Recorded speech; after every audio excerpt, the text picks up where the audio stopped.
and welcome to Movies, Films, and Flicks. I am Mark Hoffmeyer, and joining me is a woman who would love it if Nat Faxon answered every single on-star call. It's Megan Hoffmeyer.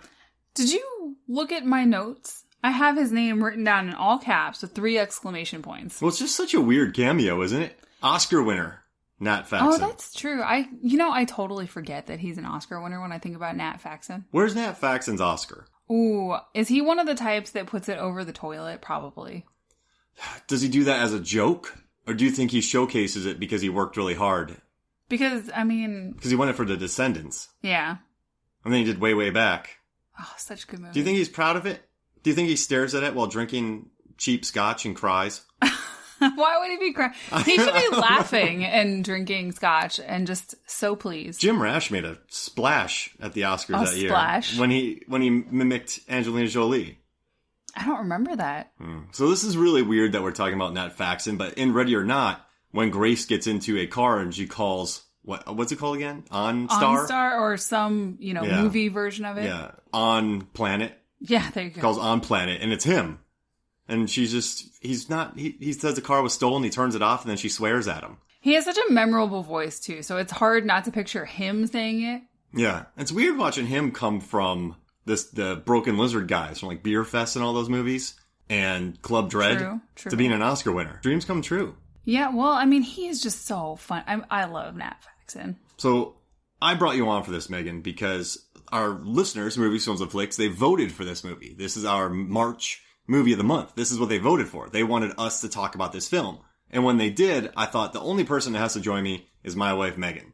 Now, when we were in the theater watching this in 2019, this was a very fun time. You and I think we were laughing a lot more than the people in the audience. So there's a scene in this movie where Grace is playing hide and seek, but she gets a hold of an elephant gun with bullets that are the size of a cucumber. Mm-hmm. That's hyperbole, but go with it. Those little boutique cucumbers, probably. Oh, I'm sure there's a cucumber in this world that it's the size of.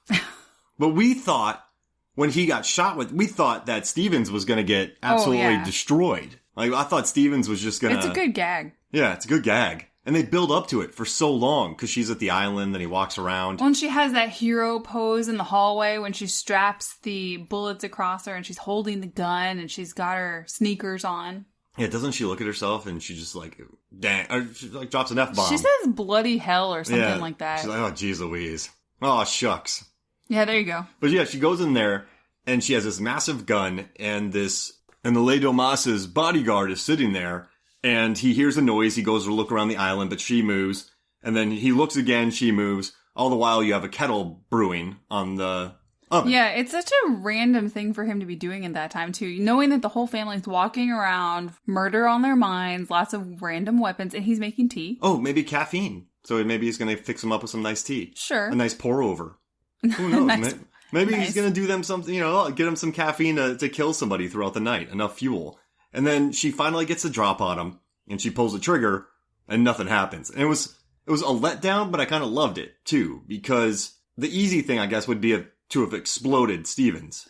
Yeah, that whole scene does not go her way for a very long time. She tries to get out the door, it doesn't work. She tries to use the gun, it doesn't work. And they say, what were they? What kind of rounds were they? Dummy rounds? Yeah, dummy rounds. Yeah, he's like, you think that I would actually allow for real rounds to be in these things? Mm-hmm. Which doesn't make sense. No, you would think that they would be real. I would think they'd be real. Stevens is the only capable person in this household, would you say? Their butler? The Lado Moss's? Yeah, no, the family. Well, maybe Aunt Helene. Oh, yeah, Aunt Helene. She seems pretty scary. And Becky's pretty good with that bow and arrow. Andy McDowell, the mother. Yeah, maybe she's capable. She just doesn't use her skills very often. Let's say you're a member of this family, right? Oof. What weapon would Tony, the father, give you? So you're somehow in this family. Oh, what okay. weapon do you think he would hand you? Me personally, with my own skill set? Nunchucks.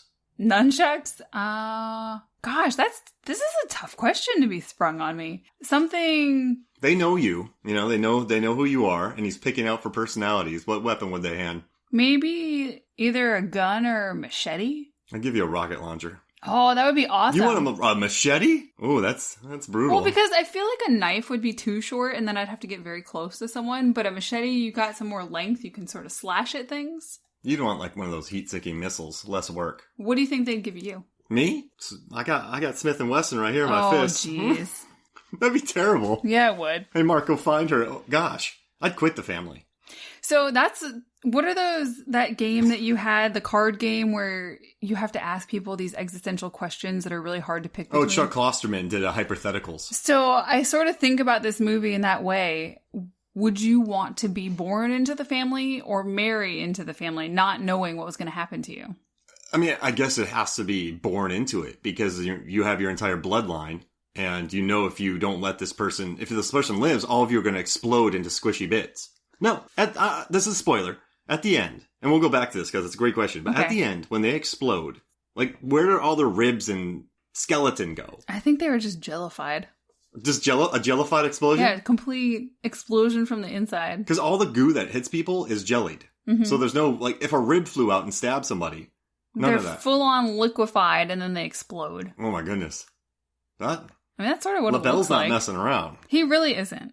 So I don't know. But see, I also get this weird feeling about him, so I don't know if we should do this now or... So do you feel that he chose her to get ready or to get the hide-and-seek card because he knew that she would cause some sort of change in the family? He knew she was capable?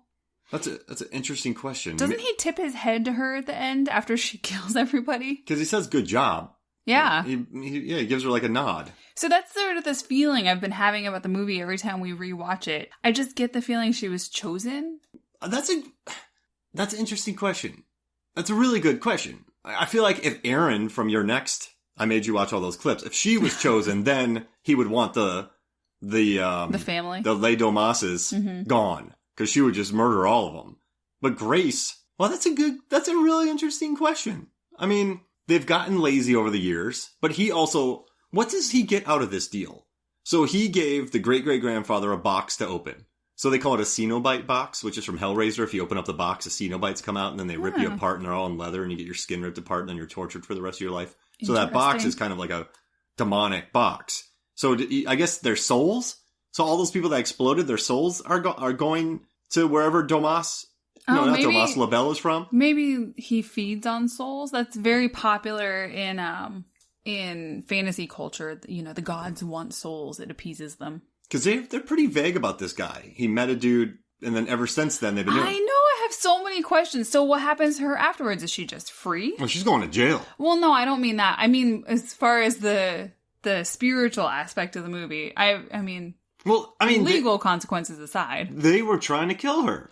I know, and all she did was survive. She didn't kill anybody, if you think about it. But is she free of the curse now? Oh, no, she crushed a skull in this. Yeah, no, she bashed Andy McDowell's head in. Andy got smoked. McDowell owled.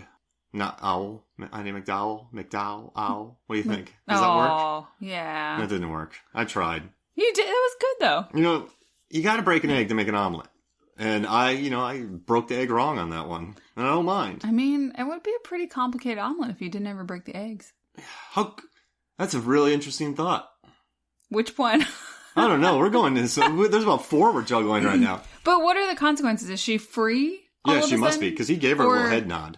Okay. From what, like... Does he somehow work with her now? How does this box work, by the way? I have a question. They talked about other cousins in the family that died because they didn't do the thing and they all just died. So does the box sort of just magically show up with that family member upon wedding day? Do they ship it to them? Do they overnight it with insurance? Yeah, do they send them a courier? Or maybe they offered it to them and they're like, no, we're not doing it. Maybe Stevens drives it over? Yeah. Or flies it over personally? One of the charter jets? So if a family member, so it's interesting though, if a family member doesn't play the game, then just that family dies, which is interesting. Mm-hmm. Well, otherwise, this guy... the entire family. I mean, this guy, I guess, is sort of like an eternal jokester. He would have no entertainment if everyone just died at once. Yeah, so... maybe he was sick of them. I would have been. Because they're kind of dumb. Yeah, they were not good at at what they're doing. And they're very selfish, and they're mean. Maybe he doesn't like what they're using his money and fortune for. I think, yeah. I have lots of conspiracy theories about this. I think the only people he likes are probably Daniel, played by Adam Brody, and then probably his wife, Charity. Because they both have an interesting thing going on. They kind of hate each other. But he's so... well, he clearly saved her from something dark that she won't talk about. They allude to it several times. Yeah. And they have remember that scene where she's like, you're weak? but then he hands her the drink and she just takes it, and there's like they're comfortable together, which is, they seem miserable together, but they're comfortable. They're like college roommates that just tolerate each other. But that's a testament to the directors, Matt Bettinelli-Olpin, Tyler Gillett, and then the writers, Guy Busick and Christopher Murphy, and then also the other producing guy of Radio Silence, Chad Villella. So it's Matt, Tyler, and Chad. They're this group called Radio Silence. And then the guys who wrote the script, Guy and Chris. I think that's all these questions we're asking, we're not given much. I don't think the questions that we have are bad questions. No, they're fun questions. Yeah, they're fun questions. It makes us want to know more about the universe and what's happening there because we like it so much. I think good movies do that. And I think bad movies make you ask questions you shouldn't ask. They make you poke holes in the plot. These are not plot holes. They're just more like, what's the extended universe like here? Yeah, and it's weird, though. In this extended family, there's character growth from Adam Brody's character. Which is, you know what's weird? Is that John and I, we did John First Body, and then David Cross and I did Scream 4, so we've covered all of Brody's recent horror films. Oh, that's fun. Adam, MFF, AB. I really enjoy Adam Brody. But he has he has the arc in this. So Grace, played by Samara Weaving, she's excellent, but she just kind of gets she just wants a family. Being screwed over. Yeah, she wants a family at the end. What I like what Samara Weaving said is she didn't want to be the girl that gets lucky and kills somebody, or it's a fluke. She wanted to be, but she's not Aaron from Your Next, who's just wiping people out. So she's in the middle. She's not, yeah. But she also, she chokes. It's more like, how is that? It's a banshee scream. And she said that's it's an anger scream is what she called it. But yeah, so she's not getting lucky and running away, but she's not going on the straight up offensive. But she moves out of the way and she gets stabbed. She takes out Stevens with the sash from her dress. Like, she's tough. And she kicks him in the face with her yellow chucks. She's a survivor. She's scrappy. Yeah. She's definitely wants to live. She's not a survivalist murderer. So here's my thing about Alex. I don't understand why he doesn't do something to warn her. Why doesn't he just discourage her from getting married? Why doesn't he convince her? Yeah, I know she wants a family and they've told us all that, but why didn't he do more to preserve her life? Well, he's just a spoiled brat, though. And I think the movie shows that. Remember when... at the end, he's like, "You're just not going to forgive me now." And then remember, he's like, "Well, I didn't want you to leave me." So he brings a woman to potentially die because he didn't want to tell her the truth. So I guess I like Grace, and I feel like Grace is a good person. So she wouldn't have chosen a bad person to marry. He just hid all that stuff. This could have been... He must be different when he's not near his family. This could have been a plotline from Crazy Rich Asians. This could have gone that way. There are about 49 plot lines per book in Crazy Rich Just imagine that, though. She goes back and then she has to do Michelle Yeoh's Chasing You. Oh, geez. That's frightening. Be done. She's legit Aquafina scary. gets in there, becomes an action movie. She could be Adam Brody. Yeah, I see that. Dark but funny. But he's good in this, Brody. He's so good. So I guess in the beginning of the movie, it's they go to a flashback, and it's Daniel and Alex, and they're running. Daniel's older brother. As little boys. Yeah. Daniel's older brother, Mark O'Brien's the younger brother, and this guy runs around the corner with 2 arrows in him. And he's like, "Hey, help me out, Daniel, help me out." And Daniel's like, "He's in here." So then Daniel hides Alex in a closet. Alex sees he sees it. And then, but Daniel's the one who is basically responsible for killing a man. And he knows it. So, I mean... It seems like something they train the family members to, because throughout this movie, the maids constantly call out when they see her. The little children try to hurt her, so they're obviously trained in this way of life. And what the maids are reading to the kids too is like, "You will be strong, you will do this." But I mean, this Brody, I don't know. You're a kid though, even if you're trained for it, and you know when shit gets real. It got real when he was a kid, so he probably was a mess, and he knew what would happen. Well, he seems to be somewhat sensitive at his core, even though he puts up a front. But he even told Charity, this could happen to you. Mm-hmm. Like, before they got married, she's like, "I don't care, I want money." So he's, like, in the movie, yes, he turns on her 2 times, right? Well, he sees her once, and he's like, "I'll give you 10 seconds," and then he knocks her out. And then he gives her about 39 seconds. Yeah, and then he gives everyone acid, and they start Oh, that is so amazing. He said they're going to be pooping weird isn't he say something like that? He's like, yeah, I think it's hydrochloric acid. It's basically stomach acid, but not good. Yeah, so he messes them up, and then he gets killed by his wife, right? Charity kills him. Oh, accidentally. Yeah, because she's aiming at Grace, and he's there. Grace is just so wily. Yeah, she's very, she's like the... Wiry. wiry. She's like the kicker from Replacements. The kicker from Replacements, or the really wiry people who never think are going to make it through American Ninja Warrior, and then they crush it. Oh yeah, like I was I'm a mechanic. I've been training for this for 6 months. I climb on bridges in my free time. Yeah, and then they crush the course. Yeah, they're just crazy. Oh, and she puts herself through the ringer in this. Back gets cut. Oh, she gets... and this goes... I actually wrote this down. This goes back to... I can't remember which horror movie it was that we were watching about when people get hurt and needing to feel it. So it should be something that hurt. Like, people don't understand what I've said this before. Yeah. What a bullet wound feels like. Mm-hmm. But you feel something like when her hand goes over the nail. A fingernail. Oh. Getting pulled. Yeah, because that has happened to you, or you've cut yourself, or you've done something stupid, and you know how it feels to be sharply cut. That scene in this movie where... Alright, so Georgie shoots... if you guys have seen this movie, I'm pretty sure if you're listening to this, but there's a scene where she's escaped from the family, she's outside, and one of the kids of, Fitch and Emily comes out, and she's like, hey, Georgie, I need your help. Georgie shoots her a hole right through the middle of her palm, and... she knocks Georgie out. Good punch. Oh, yeah. She blacks that kid out. Good for her. Knocks him out. And then a goat scares her. Sicario rules apply here. That's right. Best goat since Drag Me to Hell? What do you think? Yeah.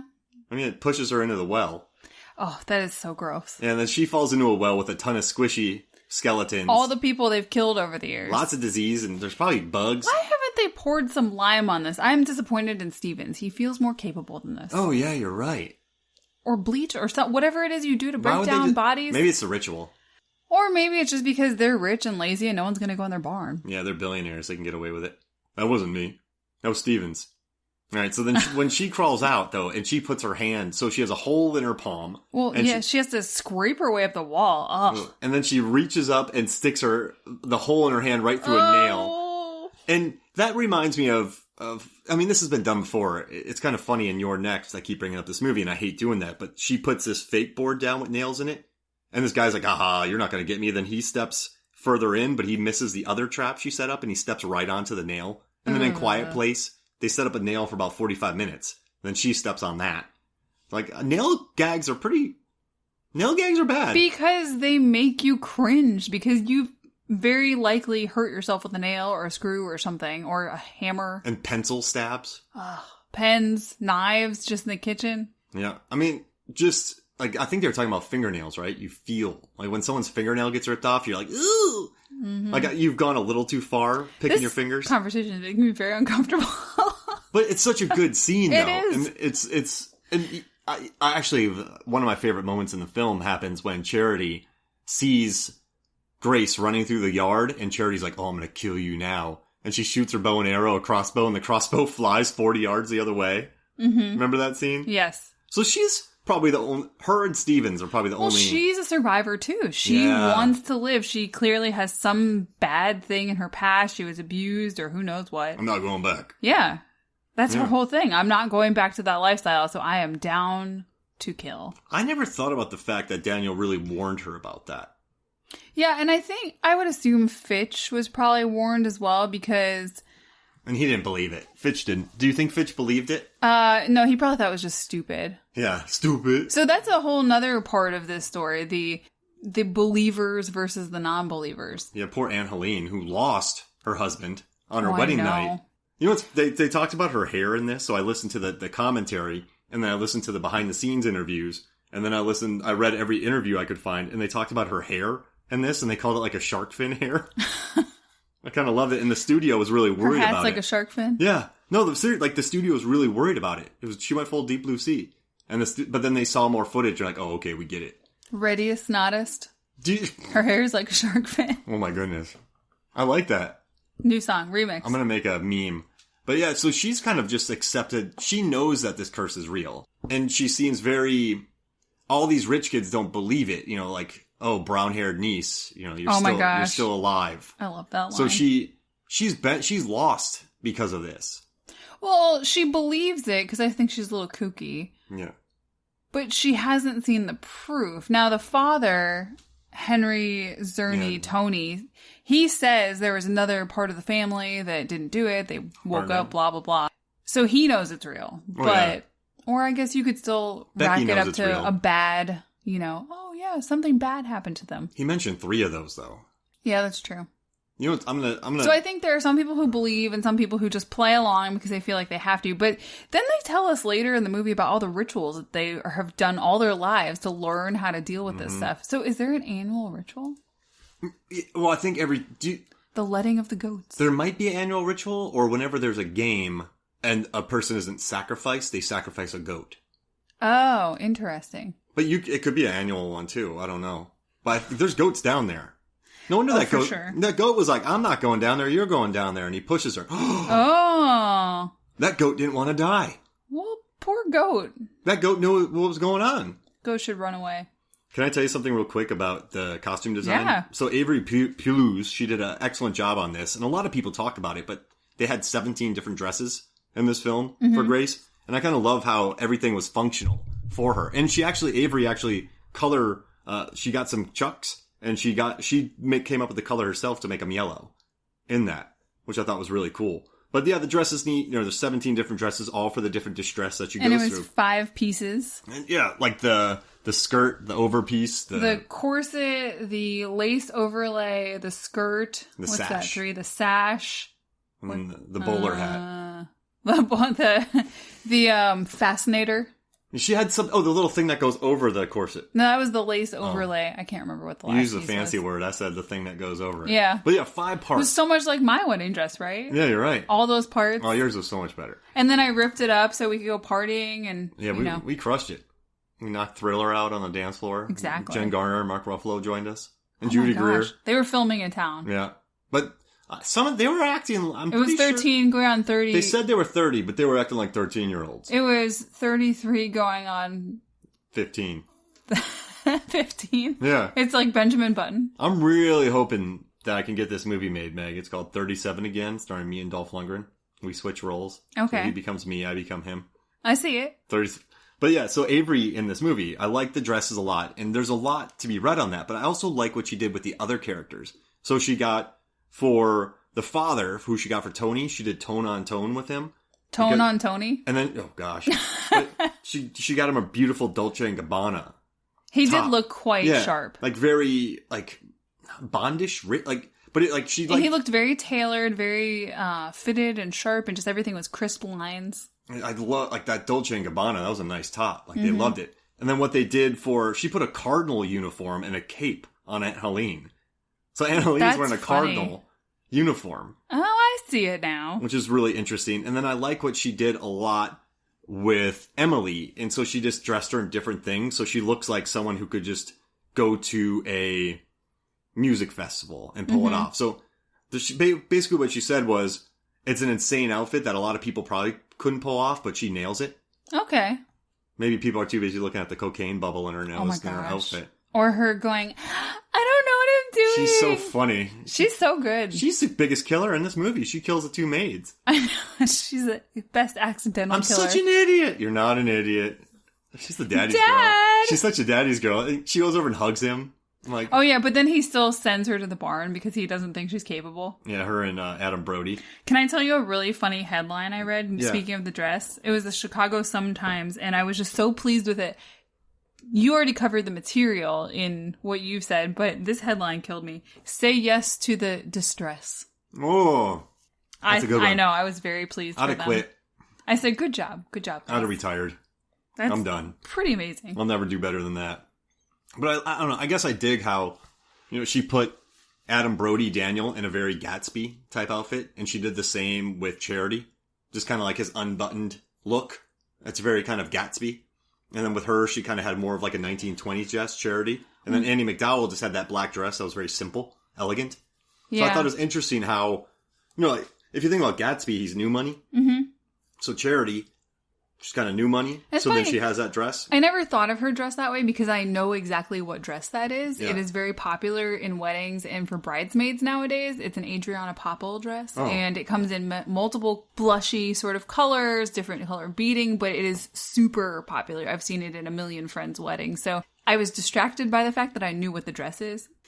So I didn't think about it being 1920s, but you have a point. Well, and then did you get that vibe from Brody or no? at all. Yeah, he was a little bit more... His dad was super sharp. Yeah. And the brother was a little schlubby.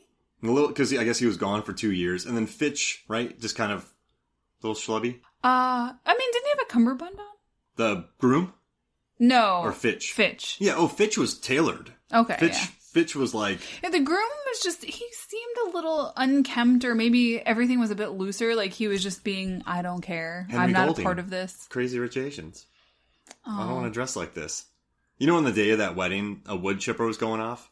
Of the Ready or Not wedding? Yeah, so they had to run around the area where they were at hunting for this wood chipper. Oh, man. And it was a really cold day. So, you know, can I talk about something? Yeah. The estate where they filmed is at the Parkwood Estate National Site in Toronto, that big pool. So you've seen it in a million things. I know you said Billy Madison. The thing that kept sticking in my brain was that it was... What was it that was filmed there? Oh, the superhero show on Amazon. Oh, yes, The Boys. Oh, I did write it down. Just kidding. So The Boys was filmed there. There was a scene in front of that pool. It's a very memorable pool if you've ever seen it filmed something. But 85% of the production was filmed at this estate, and the grounds are just massive. It's just parkland, and all the stables are there, and a lot of the interiors were in the estate. It was really tough for them. They had to use a lot of Steadicam because they didn't want to put a lot of stuff on the floor. Mm-hmm. So a lot of the blood that they did, they couldn't really show a lot of the blood. So the dumbwaiter gag where the maid gets killed, you really had to avoid the blood on that. Mm. So I thought that was pretty interesting where they had to avoid, and like they had to build panels over things before they build panels over the original wood to splatter and then put their sort of facade and look to it. And then splatter it all on there. I thought that was really interesting. That is interesting. And I thought it was so fun when I was researching this place. They have on their Facebook page, the Parkwood Estate, a production album, photo album for Ready or Not, where they just post a bunch of stuff. They were a little bit concerned about the language in the trailer, so they didn't want to post the trailer, but they posted all the photos they took of the cast and crew while they were filming. So that was kind of fun. I mean, it's a good-looking cast and crew. You want to have photos of that. You know what else I thought was interesting about that place was that it was created by the Otto Baron. What? Really fancy title. Snobby stuff, you know. Totally a room that one would have in a house, right? Yeah. The Otto Baron who founded GM. Oh, that's neat. Created that house there. I mean, it's a big old house. Mm-hmm. And I like in this movie, they purposely... Because, you know what's interesting about this film is you don't know the geography at all. No, other than the staircase and maybe the main hallway. And that was a purpose... Like, they did that on purpose. Oh, to disorient you? Yeah, to really do that. They want to know logic in the house. This is my favorite line from the commentary. So it's the three guys from Radio Silence and Samara Weaving. And they're talking about, hey, you were smoking these herbal cigarettes during this opening take because they're not real cigarettes. They're like, what's in it? And then she goes, herbs. It's just such like... Just herbs? Like, I know they're herbs, but like, what kind of herbs? Oregano. But I just like hey, if I had some, I'd smoke it. But I just like that was the blunt answer to that. But I also like these guys. This is one of their... She probably has no idea. They had done other movies before, so they had done other horror films. But this was kind of their first, like, big kind of $6 million film. So they had worked on VHS. They had done some stuff on Southbound. They had done a few other shows. So what I liked about this is they talked about the producer on here. And what they did in this movie, they didn't have much time. They had like 20 days. So they had to schedule everything down to the minute. And I guess they had a hell of a producer on here just going, move. I think I heard that part of the commentary. They were very grateful for that person because they were able to cut a lot of fat out of the script. 20 pages of fat. Yikes. And they said it was painful, but they said that this producer called them up and went, guys, do you want to do this or not? But didn't they say it was better for it and they were very happy about it in the end? But they were kind of being, I guess they didn't want it to be like that. And it's like, we need to do it. And so they hacked out 20 pages. And you know what's interesting? These guys, Matt and Tyler, they interviewed for the job, and then the producers were like, thanks, next. No thanks. And they went through a bunch of people, and they're like, shoot, we should have gotten Radio Silence. So they went back to Radio Silence. And Radio Silence, I guess they wanted to go, they said, we're going to come back to you with more stuff. So they had all these drawings and ideas. Oh, wow. So instead of them being like, up yours, you said no. They're like, heck yeah, we want it. Oh, so that's nice. Yeah, so I think this movie, because this is a movie that requires a lot of love. I mean, this was a well thought out film. How much was it? $6 million. Oh, wow. Jeez. And guess how much it made worldwide? Oh, 120. Oh, no. Aww. Well, half, but 57. That's That's still a lot on a $6 million budget. Yeah, so I'd say it's $6 million. You what, like $15 million in promotion, so you got 21. Yeah, you walked away with like 25 million at least in profit. I'm just doing funky math, but you're at least walking away with 20 mil. Because I don't know how much, marketing was. I remember the first Instagram ads that started popping up for this. And then I went and watched the trailer, and I think you already knew about it probably, but I got so excited because it just looked like so much fun and it looked crazy. And I don't like horror movies, but I love a horror comedy. That's why especially a bloody, cheeky one. Remember the people in the theater? That was cute. Like, there was a lot of murder, but then people were laughing. Like, they thought it was a cute movie. I mean, I was laughing at pretty much everything in this movie. There's just so much fun. Watching Adrian Brune just stare at Facebook and like, idiot. Like, he's talking to my gosh. Like, his buddy's name is, Chet or something like that. And they're just broing out. But he's like, idiot. Like, we were the only people laughing because we love Orphan Black, probably. How about when he's sitting on the toilet watching the YouTube videos? I heard that was the directors. The writers. Oh, the writers. Yeah, that's funny. Yeah, learn how to use a crossbow. I mean, but that makes sense. That's, like, whenever I have to do something, like change a battery or do all that, not in, like, a remote in a car. Whenever I have to do that, I'm like, I should look at it. Positive first. Yeah, exactly. Negative. I got to tell you, though, the other day, the battery on Megan's car, because of what we're going through, we hadn't started it in a while, so her car wouldn't start. We bought this tiny little thing that looks like an external hard drive. Mm-hmm. It's not big. Jacked your car right up. Set it up.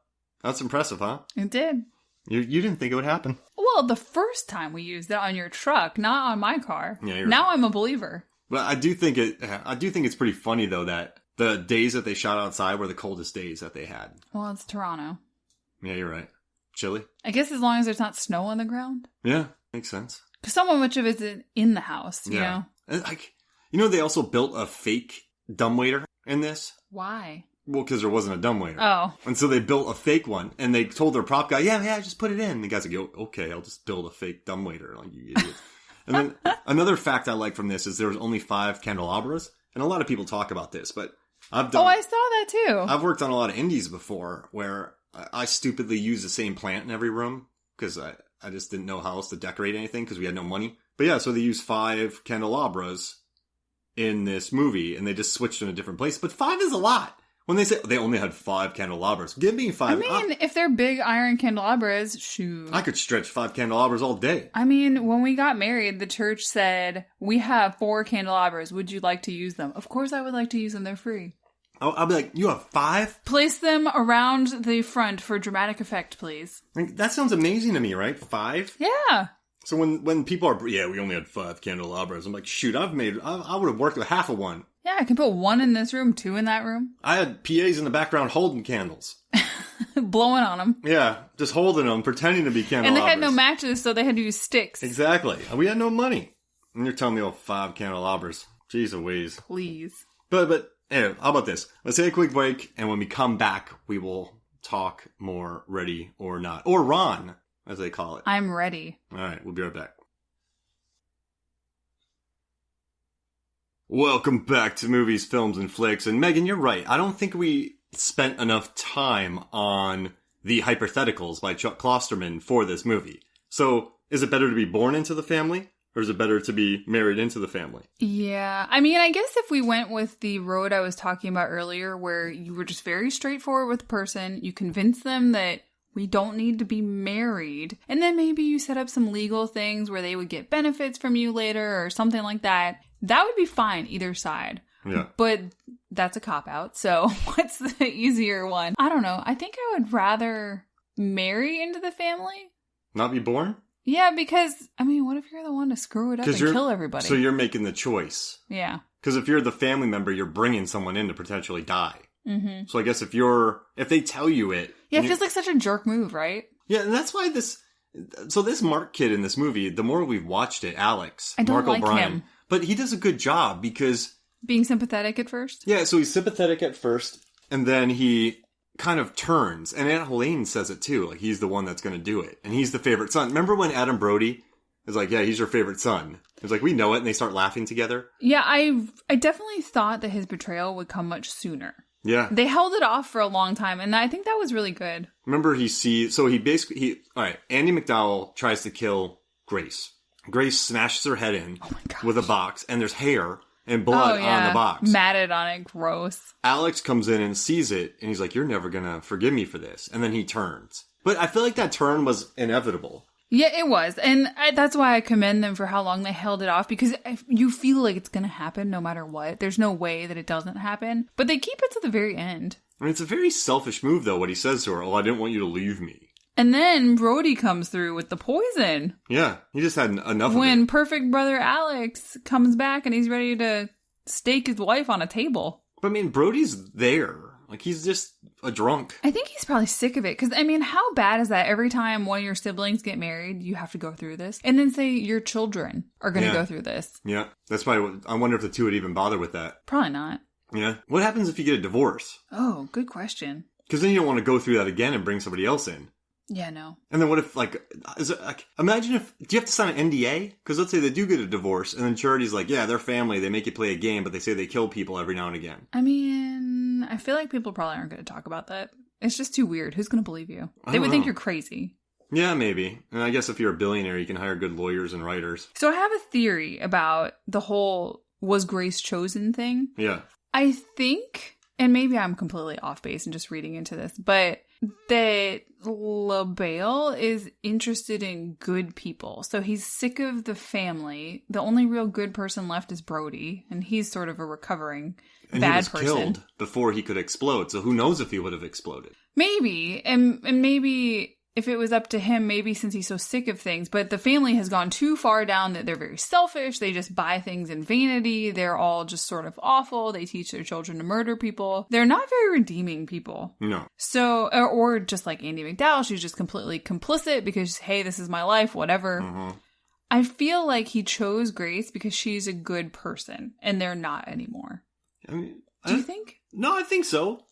I guess Samara Weaving does a good job of pulling off being a really nice person in it. Yeah, she just wants a family. I mean, that's all she wants. And I know it's pretty simple, but she's also wants to live, so there's that. Yeah. So he brings her in because she's nice. And he wants her to rock the boat, to kind of mess with the family a little bit. Or maybe once she marries into the family, LaBelle chooses doesn't he choose the card for you? Yeah. He chooses that one for her because he's like, I'm done with these people. Could Fitch have survived the night? Yeah, for sure. He would have just gone and like lounged in a bathroom. Fitch? Watching YouTube videos. He'd be the last person alone and go, oh, wait a second, it's light? I think Charity would have fought pretty hard too if her card got pulled. Oh, yeah. For sure. Street Fighter. What game did she get? I can't remember. I know that he got Old Maid. And she got Checkers. Oh, From what I remember, yeah. She's like, yeah, I think I got Checkers. And he's like, what is Old Maid? Oh, I know. And then they shush him. Fitch is such a turd. Oh, gosh. He's still funny. So that scene, they built that table and they brought in all those what do you call it when you stuff all those animals? So they brought all those in. Taxidermy. But they didn't know how to capture the scene. So what they did was, since it's kind of like an octagon-esque table, they just put a camera on Steadicam and had them do laps around to capture. Okay. And they just ran the scene about 5 different times. Because imagine, we've talked about this as far as coverage. When you have 10 people in a room or on a table, that's a nightmare.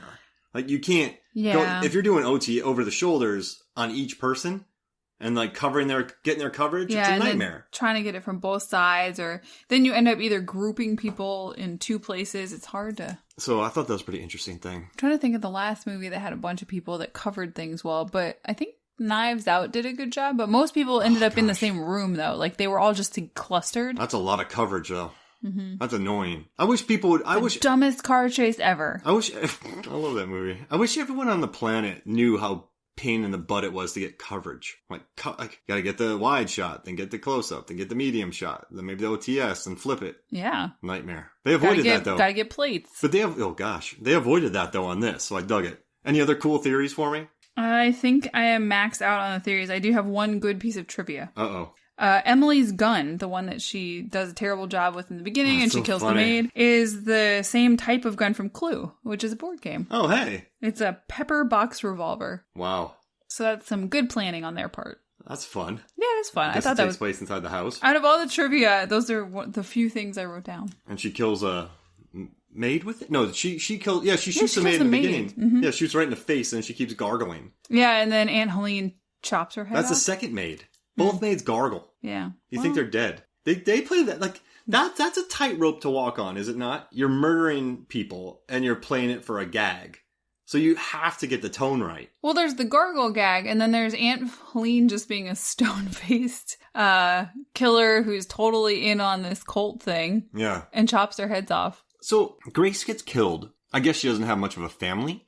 Mm-hmm. But what would everybody say? Like how convenient would that be, though? You bring home a girl with no family? Yeah, I mean, she didn't have a family. I wonder what Fitch's backstory is, because it sounds like Charity wouldn't want to go back to whatever she came from, so no one's going to miss that. Fitch's parents are like, do it. I don't care if you die. They're probably just crazy. That's why he acts like that.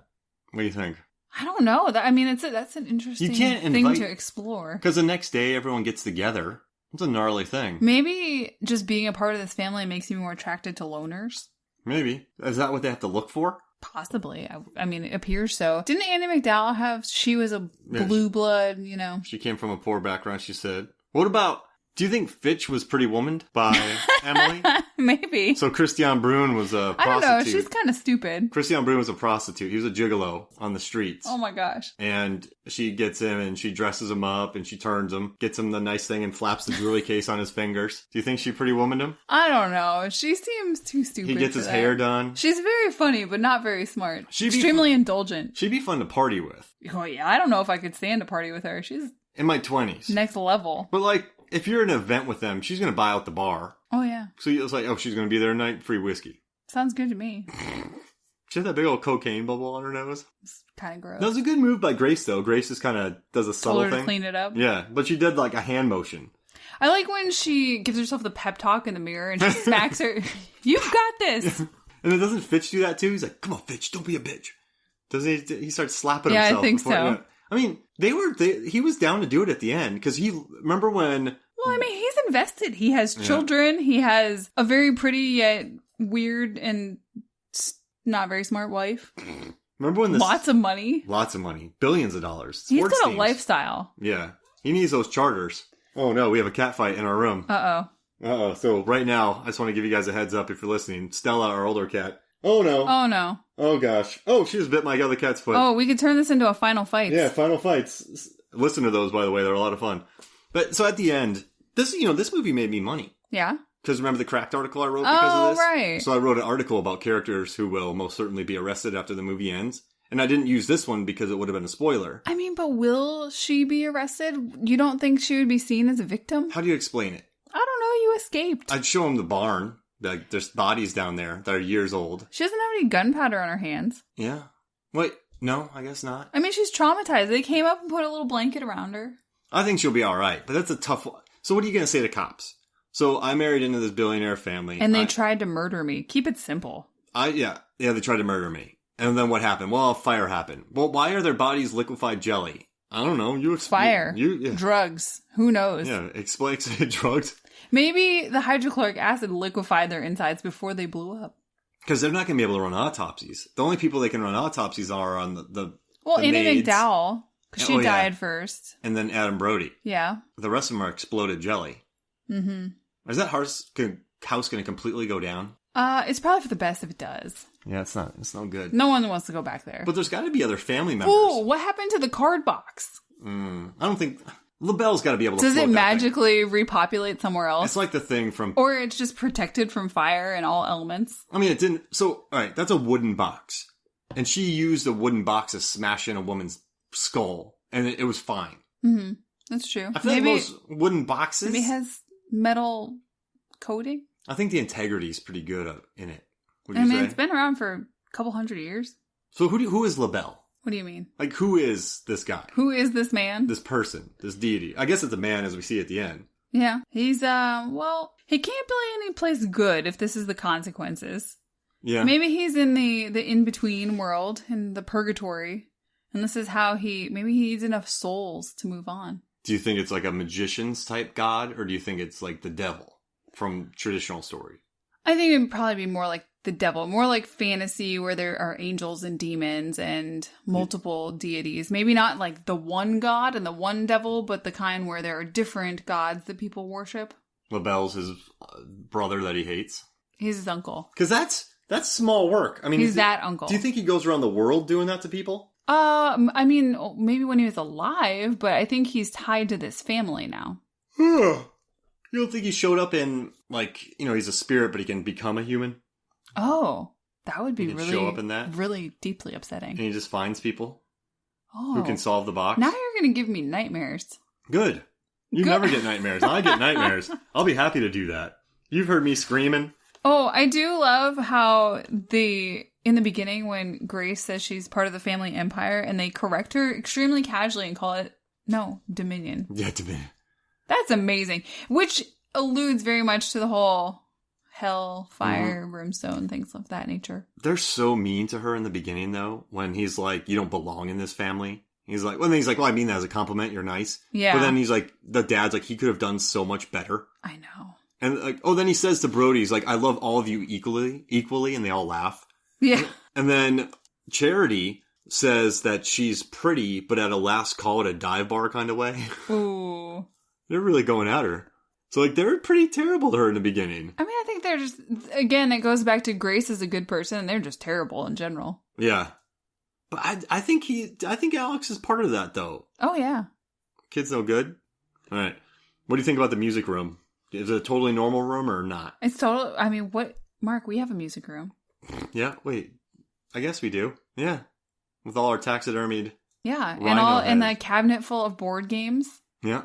Do you know they sent in a list about 80 and they only made about 14 of those?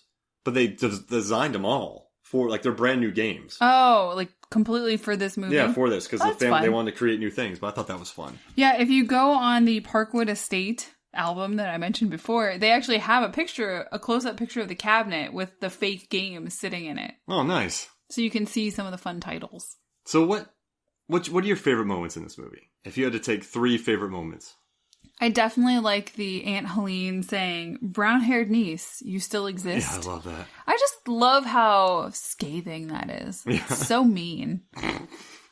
Anything with Christian Brun, a.k.a. Fitch, or his wife, Emily, they're just funny individually. Mm-hmm. When she says she can't do anything right, or she screams for her dad, or just very funny. I think she's like, she screams like, I'd rather be dead. And then another scene, she's like, I don't, like, she's like, I suck. And then Andy McDowell goes, you don't suck, honey. And then she's like, why does this always happen to me? Like, I just love it. Oh, wait, I have a quick question for you, and we'll get to the favorite moments. But how do you feel about when Tony, he's like, we only do traditional rules, no cameras. And he's like, we'll use cameras anyway. Oh, like, yeah. Do you think LaBelle would have even bought that? Are they cheating? I like the theory later on when they say, wouldn't he have used them if they were available during his time? So it's funny that they've been doing things so old-fashioned out of tradition's sake, but they don't modernize at all. Their family would have done it. Get a leg up. If your whole family's going to become squishy, the next generation, once Aunt Helene and the dad die, probably is definitely going to use. They're done technology. After that. They didn't do a very good job of training their family to live with this curse. No, not at all. It's like they just don't think it's going to happen. But that do you think Aunt Helene sees the writing on the wall, like looking at these idiots? Probably. And then she says that Alex... She doesn't seem to like any of them. She's been in misery for the past 20 years. She does say that Alex is the only one that can do it, and then Alex is the only one who does it at the end. So she must know him. He was like the golden boy, like because maybe they thought Brody couldn't do it, and they sure as hell couldn't trust Emily. I think that Daniel should have never sheltered Alex from that kill because that's what set us down this path. Yeah. So you think if Alex saw it, he would have been different? Probably. Yeah. Sorry. At the end, they yell, "Hell, Satan!" Like for their... Oh, yeah. Mm-hmm. So people are like, come on, guys. Yeah, at the end, they yell, "Hell, Satan!" Is he Satan? No, I think that Domas serves Satan in some capacity. Really? Yeah, why not? Wait, LaBelle. LaBelle, yeah. LaBelle, Les Domas. Oh, Domas is the house? I don't know. Yeah, that's the name of the family. I think that he has a deal or a bargain with Satan. So he works for Satan? Then they say Satan? Probably. He's just a bad spirit. You're not giving him Satan, are you? I don't want to give him that much credit because there's so many other awful things out there. Did you I kind of feel bad, but I would definitely hire Stevens if I was rich and a billionaire and I had a curse over my family. Would you hire Stevens? I don't know. He has a weakness for classical music that got him killed. Did it get him killed? Yes. Oh yeah, he was jamming out, right? Yeah, he thought she was passed out. He turns it way up and he's just singing along and he's got the FaceTime on and the family is yelling at him to stop. You idiot!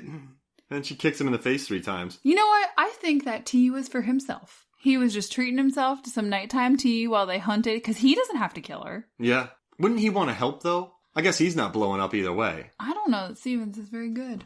You don't think Stevens is that good? I mean, I guess he fails at the end. His death is kind of anticlimactic because he just flips his car. Maybe he's gotten kind of complacent. Yeah, cocky. Mm-hmm. They don't think that blonde twig can fight. That's a quote from the movie. I'm not calling her that. That's descriptive. No, but I don't know. I think at the end of the day, 2019 was a really good year for horror. And I think this movie is not a big reason for that, but I think it's part of it. I think it's able to walk a really messed up tightrope. It's bloody at moments, but it's also, there's straight up murder in this film. We showed this to your parents and they liked it. Oh, because they love a funny movie. Yeah. And this has a lot Even of if humor. it's weird and mean, they love a funny movie. Do we love this movie more because we liked Orphan Black? Ooh. And we liked The Babysitter. And oh yeah, she was really good in that too. That's a completely different role. No, I love Christian Brune, but yeah. I think I would have liked it either way. I saw the trailer and I didn't really know much. I didn't recognize her being the person from The Babysitter just because I'm not super familiar with horror things. Mm-hmm. So, no, I thought it was going to be fun no matter what. What were your top horror movies from last year? Oh, my top horror? Oh, geez Louise. That's a tough one. So I would go Climax, Dr. Sleep, Ready or Not. I'm going to Letterboxd real quick. Hold up. Crawl. That's in my top 5. Oh, gosh, here. It's fair. I put you on... I don't remember my password on here. But, so 2019 horror. And I did an entire podcast so you can listen to this on the site. No, but I got to go with this, Crawl, Dr. Sleep. I love The Lighthouse. I still don't think it's a horror movie. I know that they say it is. But if it's in a blockbuster, it's going to be I there. know. And then Happy Death Day to You. That was cute. I wouldn't say it's a favorite. Oh, Dead Don't Die. Oh, the Happy Death Day to You. Oh, that's so good. And The Dead Don't Die. That's a lot of fun. Oh, my gosh. Bliss was good. That was extremely bloody. Mandy was 2 years ago. Yeah, so I think that's about it. I'd say Climax. And then I'd say Crawl, Dr. Sleep, this. This is my top 5. All right, love it. Favorite moments. I'll give you 3 favorite moments and I'll do mine. No, that's not enough. 20. 20? Okay, let me start. So. All right, here we go. No. Do it. I can't do 20. I'll count. No. I will say, I'll just generalize. Like I was saying, Emily and her little breakdowns because she's on drugs and trying to kill people. This always happens to me. Christian Brune and the crossbow video. And Aunt Helene and the You Still Exist brown-haired niece. I don't know. I think those are my top ones. What about Samara Weaving's Banshee Scream? Not my favorite. So we've probably seen this movie 4 or 5 times. I gotta say No, I watched it multiple times. Oh, I would yeah, just put it on planes last year as I flew around, and I would just put it on the background with my headphones while I read a book. I would say... that Banshee Scream. I like her, and I love this movie, but the more you hear the scream, it starts to grate on you a little bit. And I hate saying that about this movie, but every time I'm here, because it's not... people call it a hate scream, or she's so loaded with anger and she's been tortured. She has a hole in her hand and she fell into a goat well and she saw dead people. So I guess it's like a guttural, instinctual thing, but it's like a banshee wail. Yes. But I hate hating on it because I've never been in a situation where I've gone through the hell I've gone through. It really sort of picks at your ear after a while. I guess one interesting... It's much louder than the rest of the audio. Do you think she did that to avoid the classics? Ah! Oh, the Yeah, like the scream queen. She did the Banshee's scream to avoid the classics. It's definitely different. Yeah. I didn't mind it the first, couple of viewings, but I've now seen this movie a lot, so. What about when she gets her back ripped? When she's going through the gate. Oh, can we not talk about it? Now I feel all icky. Like, the pain in this movie, other than obviously gunshots and maybe axe swings to the head, because I have no frame of reference for that. Mm-hmm. But the little things, they really make your stomach tighten up. I like how she took her heels off and put her Chucks on immediately. Oh, yeah. Smart How else move. are you going to get around? And that's my biggest problem with movies sometimes. Women just take off their shoes and they don't have replacement footwear. You're going to tear up your feet. You can't run away for your life if you don't have shoes on. She had those Chucks. She took care of business. I think my favorite parts are you thinking that guy's going to get blown up by an elephant gun. The explosions at the end. I have a question. At the end of this movie, would you have been happy if it was all a hoax and they just stood there looking at her and the movie ended? No. You were happier that it was a real thing? Yes. Got it. Yeah, I think me too. I feel that way as well. Well, because that feels cheap. Yeah. Too easy?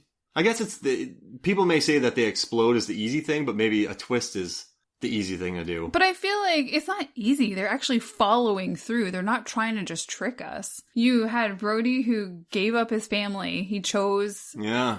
You have Alex who bought into the family at the end. Mm-hmm. And you've got Aunt Helene who believed all along. And I love the reactions that they all have too. I thought it wasn't real. And then they explode. Yeah. It's amazing. And then they...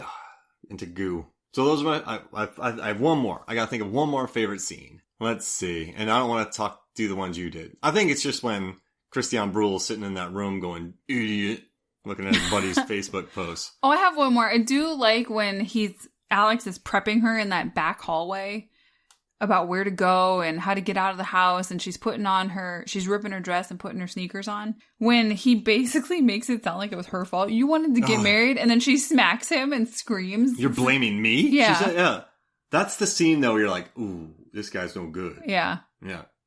I like Brody, though. Brody, why is he not more movies? Could he be a lady man? I think he could. I think he definitely could. Especially the way that movies don't have to be massive movies anymore. After Jennifer's Body and this, he's funny in Scream 4, minor role. But yeah, no, what else has he been up to? I'd love to see him. He stays busy. If you look at his IMDb, he's probably popping in a lot of stuff. But he's good in this. I think he'll get more roles. I hope he does. He could be part of somebody's friend squad in a Marvel movie. Oh, no, he's in Shazam. Oh, that's right. Hey, there we go. Now, also, the directors are being looked at to do the next Scream movie. And he got killed in Scream 4. I think they're going to do a good job. Directing duos. They're good. Yeah, I have interesting... I don't know. I feel like directing duos can either be great or miss. Yeah, the Coen brothers are terrible, right? Yeah, no, they're just... crap. They make utter crap. What brothers are you talking about Love who Hail miss? Caesar. What brothers are you talking about who you think miss? I won't push that. No comment. All right, so final thoughts about this movie? It's just super fun. You have to see it. You have to watch it over and over to get all of the gags. And it's just, I know if you haven't watched it, sorry, but... I don't know why they're still here.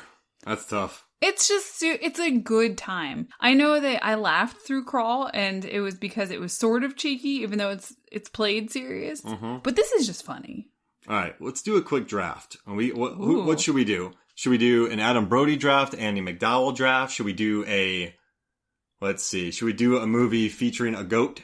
Should we do a movie featuring, what should we do? Huh? What's the thing? Oh, okay. Let's do... I'll let you pick. Would it be weird to do a Henry Czerny draft? He's been in a lot of stuff. Yeah, like that. Let's do a Henry Czerny draft. He's so cheeky. Movies only, right? No. No? You can't take TV shows away from me because I have the first pick there. Oh, no. We're doing movies only because he's been in so many. He's in... we got to do movies so only. Not fair. Well, you picked them. Because there's so many TV... All right, you want to do TV shows too? Sure, let's do it. One TV show. And then the rest is movies. Fair enough. All right, you get the pick. Revenge. All right, Meg. Conrad Grayson in Revenge. That was a very long series, but ultimately a wonderful guilty pleasure. All right. Oh, wow. He was in A-Team? Oh my gosh, he was on Falling Skies and Torchwood? He was in The Tudors? Does this guy ever stop acting? Apparently not. All right. The Texas Vampire Massacre? Oh, no. What? All right. So, I gotta pick. I gotta make a pick here. He's in The Girl Next Door. As an aside, we finally got a second monitor, and this is a game changer right now. All right. I'm going to do... Oh, definitely a game changer. I'm going to do Mission Impossible. Oh, nice. He's coming back for the 7th one. All right, what are you doing? Wait, who was he in the first one? He was the guy that gets the gum thrown at the thing and all the fish fall on him. In the first Mission Impossible. Don't remember that. We'll have to watch it again. Kittredge. I know, that's a great name. Okay, scroll for me. All right. Ooh, Deadly Oh, that's a TV movie. Does that count? What is it? Deadly Matrimony. Why would you pick that one? I like the name. All right, you want sounds cheeky. Deadly Matrimony. It's probably on Lifetime. Deadly Matrimony. All right, I would do Clear and Present Danger, but I think that would give me the win too easy. What do you think, Meg? So I'm gonna go. I don't want to be that guy that just picks those cheeky ones. Let's see, Kojak, Pink Panther. Oh yeah. Oh, he's in Fido. Fido? Yeah, he's in Flashpoint. That was a TV show. Oh, I got a TV show, don't I? Oh, he was in a TV show up here that I saw that looked pretty good. He's in Schitt's Creek. Sharp Objects. That was popular. He was on Supergirl. All right. I got to pick something here. You know what? I'm going to cheat. I'm going to say Ready or Not. Oh, not fair. I didn't even think of that. All right. What are you picking? Flustered. Ooh, the A-Team. Oh, I was going to do that next. You know what, Meg? Should I get competitive here? No. Oh, okay. To other people, you should. All right. So I won't do that. Let's see. I still get a TV show, right? Mm-hmm. Oh, he was on Monk. Oh, yeah. All right. Help me. Let's see. What's a fun TV show that he's been in? That he popped up in? All of them? Yeah, he's been in town. Just him in the show. He was on Torchwood. Quantico? I never watched that. Did you? No. He did one episode of Schitt's Creek? Can't do that. He was on Supergirl. Yeah, but those. I know you love Supergirl. Well, we gotta find something he's been in a bunch of. The Tudors? Never watched that. Let's see. Haven, Possessed. This is getting tough here, bub. Kung Fu, The Legend Continues. Well, that's fun. I think I know what I'm gonna do. Ooh, Secret. He was on Secret Service. Top Cops? I'll do the Ice Storm. I like that movie. Ang Lee. Wait, he was in The Girl Next Door? Is that... That's a TV movie. Okay. I was going to say, it's not the one that I really enjoy. I'm going to pick the Pink Panther. Hey. I'm going to do Clear and Present Danger. That's fine. I probably wouldn't have picked I don't know what else to pick. You should have picked that. You would have won. I kept telling you to do it. All right, you get your last one. You have Revenge, Deadly Matrimony, A-Team, and the Pink Panther. All right, what's your last one? What's at the top of the list? All right, let's see. I mean, he's done a ton of good stuff. What is External Affairs? I don't know. External, brother, that's an interesting one. Oh my gosh, he was in Ice Castles? I need to pick a TV show. All right, what are you going to do? No, he was in The Circle. Fido? Oof. Oh, he was in Ghost Whisperer. Yes. You want to do that one? No, it's a TV show. I already have a TV show. I need a movie. And you picked Ready or Not. Can I pick Mission Impossible 7? No. You got to pick. Oh, I saw one down here. Hold on. What is it? It was... Where'd it go? Oh, I guess I'll just go with The Circle. The Circle? Yeah. All right, I'm going to do The Tudors. Okay. I've never watched it, but he's done a ton of episodes, so you might as well add him. He was on CSI, the original. Oh my goodness. All right, so we have I can't wait for people to read these and be like, what is happening? Best draft ever. So random. Do you want Clear and Present Danger? No. Because I feel like that's a ringer. I feel like I'm cheating with this one. It's fine. But I feel like I'm cheating. I feel terrible. You could switch it out for Salem Witch Trials. Or Klepto. All right, let's find another one. I feel like this is too... People are just going to see it and vote for it. So I need to pick something really random. What about Trial at Fortitude Bay? There it is. I'll use Trial at Fortitude Bay. People are like, what? This whole draft is like, what? Fortitude. But he has such a recognizable face, though. Yeah. He's been in everything. All right, so this was fun. So, Megan, thank you for joining me. I was ready. Oh, brother. All right, so for me, Mark Hoffmeyer, for Megan Hoffmeyer, this is Movies, Films, and Flicks. We'll see you next week.